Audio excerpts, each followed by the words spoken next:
Welcome to a special Platinum Jubilee episode of the Alnwick Castle Podcast. I'm your host Daniel Watkins, and on today's episode, I'll be marking this royal occasion by taking you through some of the ways Alnwick Castle's history has been linked to that of the British monarchy, from the medieval kings of England and Scotland to the modern day. I'll be joined once again by Jeni, hello, who will be introducing a few of the key kings and queens in the story, and providing a couple of quotations too. Let's get started. I hope you enjoy.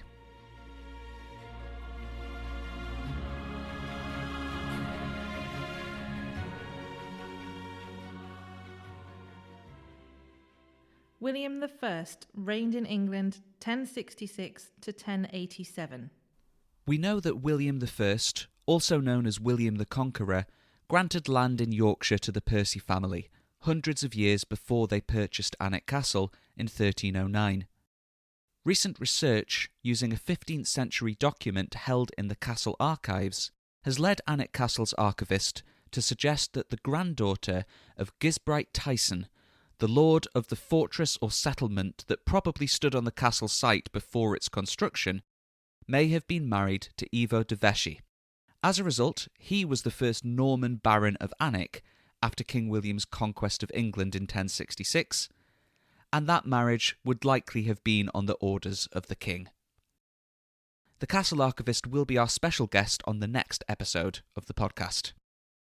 Ivo's daughter Beatrix married Eustace Fitzjohn, the next Baron of Alnwick, who became wealthy and influential in the service of King Henry I, the youngest son of William I.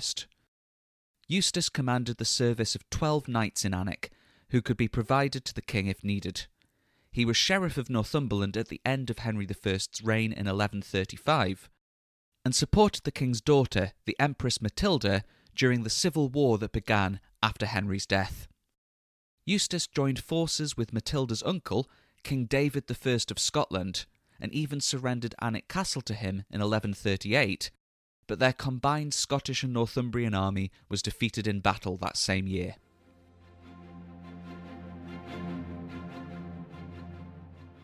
William the Lion reigned in Scotland 1165 to 1214. William the Lion made several attempts to gain land in Northumberland during his long reign as King of Scotland, but was captured just outside the walls of Alnwick Castle in 1174 and imprisoned. William was made to swear fealty or loyalty to King Henry II of England and had to sign a treaty that accepted Henry II as Overlord of Scotland. The treaty remained in force for around 15 years, until Richard I of England, better known as Richard the Lionheart, agreed to terminate it in exchange for money he needed to fund the Third Crusade. When King John succeeded to the English throne in 1199, William the Lion noted John's unpopularity and again laid claim to Northumberland. During the long period of negotiation that followed, John stayed at Alnwick Castle on multiple occasions while touring his northern borders. By 1209, a treaty had been agreed, and William's son Alexander, later King Alexander II of Scotland, paid homage to John at Alnwick. As Northumberland came more into English power in the 12th and 13th centuries, the political independence the de Vesci lords had enjoyed began to be threatened. When a group of barons revolted against King John, the second Eustace de Vesci was a leader, with various reasons for his hostility to the king. In 1213, John visited Alnwick again, and later that year a royal command was issued for the slighting of Alnwick Castle, which would have damaged its military usefulness significantly. It seems he must have cancelled the command, however, as Alnwick Castle remained standing. Eustace was present when John agreed to the Magna Carta in 1215, as was the Percy Baron of the time. The king's unwillingness to abide by this charter led to war, and Eustace was one of the northern barons who joined Alexander II to fight John. John's mercenary soldiers were sent to pursue the northern barons, and the town of Alnwick was burned. Eustace's part in the war ended in October 1216 when he was killed by a crossbow bolt while besieging Barnard Castle. Nearly 50 years later, the de Vescis again sided against the English king during the Second Barons' War. Alnwick Castle was confiscated, seized by force, and then besieged by Edward, the son of King Henry III. John de Vesci had to surrender unconditionally, but was pardoned and restored to his estates after paying a large fine. When Edward became King Edward I in 1272, de Vesci became his secretary, counsellor, and friend. Edward I visited Alnwick Castle several times at the end of the 13th century. Henry de Percy, who would be the first Percy Lord of Alnwick after the 1309 purchase, had fought many battles for Edward in his attempts to conquer Scotland, and was granted forfeited lands there as reward for his support. He was also a member of the King's Council.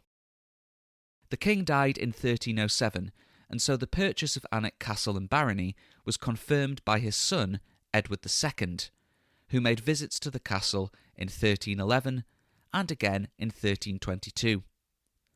When hostilities against Scotland resumed in the 1320s, the second Lord Percy of Alnwick was given an order to fortify and provision Alnwick Castle and to guard the northeastern part of the border between the two kingdoms.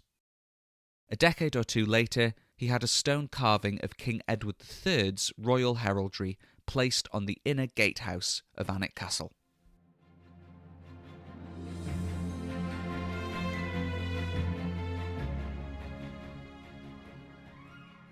Richard II reigned in England 1377 to 1399. In 1377, the year that 10-year-old Richard was crowned, the fourth Lord Percy of Alnwick was elevated to the title of Earl of Northumberland, and his son, soon to be known as Harry Hotspur, was knighted. Richard's reign ended when he was deposed and replaced on the throne by Henry IV, who was also well known to the Percys. He and Hotspur had both been at a famous tournament in France in 1391. The Earl, his brother Thomas, and Hotspur all played a role in the fate of Richard II, and they all stood to gain from his removal in 1399. These gains were short-lived, however, as just 4 years after Henry IV took the throne, Hotspur led a rebellion against him. He was killed at the Battle of Shrewsbury in 1403, and the Earl, not present at the battle, surrendered to the king. He was pardoned, but in 1405 he rebelled too. Henry IV went north with an army, but Alnwick Castle refused to surrender. At first. When it did, the Earl of Northumberland sought refuge in Scotland. Hotspur's son, later to become second Earl, was also living in exile in Scotland around this time. He was kept safe from Henry in the court of King Robert III, and made friends with Robert's son, the future James I of Scotland. The rebellious first Earl of Northumberland was killed in battle in 1408. Henry V restored the earldom to Hotspur's son. The second Earl was killed in battle in 1455, fighting for Henry VI in the first phase of the Wars of the Roses. When Edward IV took the throne after the Battle of Towton in 1461, Henry VI and the House of Lancaster looked for help from Scotland. Henry's queen, Margaret of Anjou, soon landed in Northumberland with a group of French mercenaries and openly allied with Scotland. She laid siege to Alnwick Castle, and it soon surrendered. Edward IV marched north in response with a large army, and Margaret left for Scotland, leaving a small French garrison of around 300 soldiers at Alnwick. Before long, it was under siege from Edward's kingmaker, the Earl of Warwick. When a Scottish army surprised the besiegers and allowed the soldiers to evacuate the castle, it was abandoned to Warwick. Within a few months, it was surrendered again to the Lancastrians. This in turn only lasted a year before Alnwick once again surrendered to Warwick. You'll hear more about Alnwick Castle's part in the Wars of the Roses in a future episode of the podcast. When the fourth Earl of Northumberland returned from prison, where he'd been held since his father's death at Towton, he had become a supporter of King Edward and the House of York. Edward's brother Richard worked alongside the fourth Earl in northern matters, and the Earl remained allied to him when he took the throne as Richard III in 1483. At least, he did until partway through the Battle of Bosworth 2 years later. The Earl did not commit his forces to the battle, Richard was killed, and Henry VII became king. 4 years later, the Earl was dead too.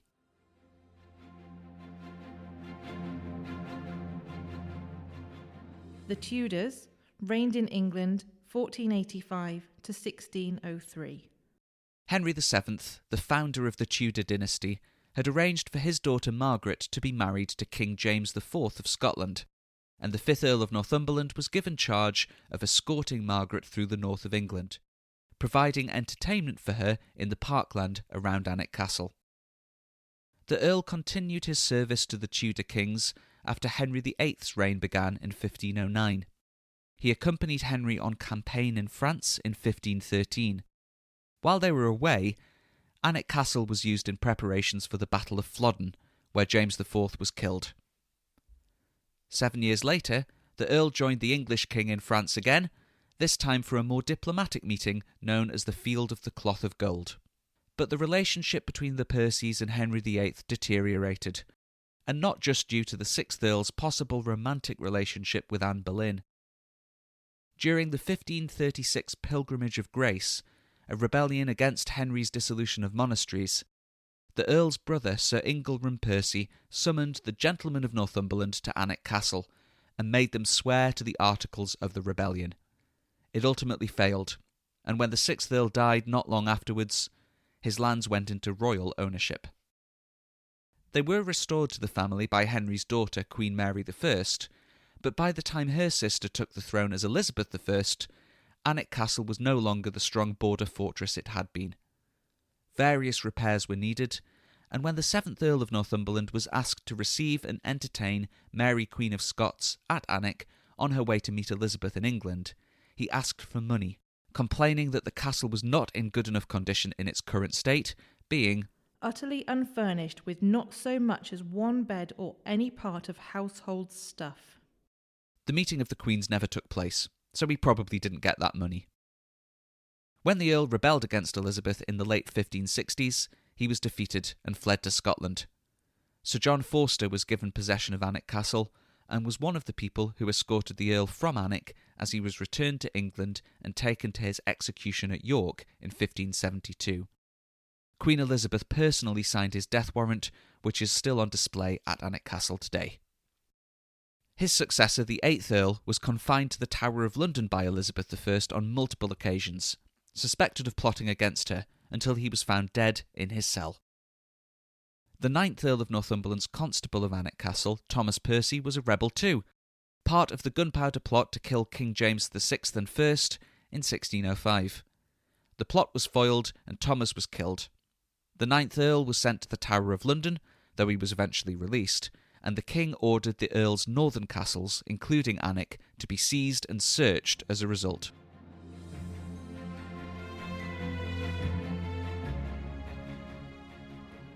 Following the civil wars of the mid-17th century, the relationship between the Percy family, Alnwick Castle, and the monarchy became friendlier. Queen Anne, who reigned at the beginning of the 18th century, was close friends with Elizabeth, daughter of the 11th Earl of Northumberland, and in 1766, King George III elevated Elizabeth's granddaughter, also Elizabeth, and her husband Hugh to the Dukedom of Northumberland. In 1810, on the day of George III's Golden Jubilee, it was reported that many people gathered at the corner of Bailiff Gate in Alnwick and at the castle gates to hear a salute fired by the Percy artillery from the recently built castle gun terrace. The two largest guns on the terrace today date from around 20 years later and have the cipher of George's son, King William IV. Victoria reigned 1837 to 1901. Charlotte Percy, 3rd Duchess of Northumberland, was a governess to Victoria before she became queen. Though they don't appear to have stayed at Alnwick Castle, Victoria had her own bedroom at Syon House, the Duke and Duchess's home in London. Listen to our previous episode about Syon to hear more on that. When Queen Victoria reached her Golden Jubilee in 1887, Alnwick Castle marked the occasion in various ways. Salutes were fired on the pastures north of the castle, and a fete was held in the grounds. The programme of events was as follows. 1 p.m. lunch in the riding school. 2 p.m. addresses in the guest hall. 3 p.m. to 6 p.m. Alnwick Castle, the gardens and parks will be open. Followed by a cricket match, conjuring, sports and a band. Since the early 20th century, the castle has hosted various official visits from reigning monarchs and other members of the royal family.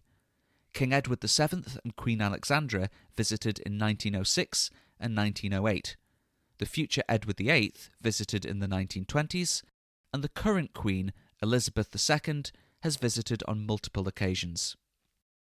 The present Duchess of Northumberland was made Lord Lieutenant of Northumberland by the Queen, and hosted an official royal visit to Alnwick Castle and the Alnwick Garden in 2011.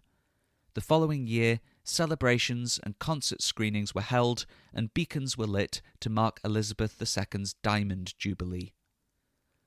This episode of the Alnwick Castle Podcast has been released shortly before the Queen's Platinum Jubilee, and similar celebrations will be held by Alnwick Castle to commemorate this once-in-a-lifetime event.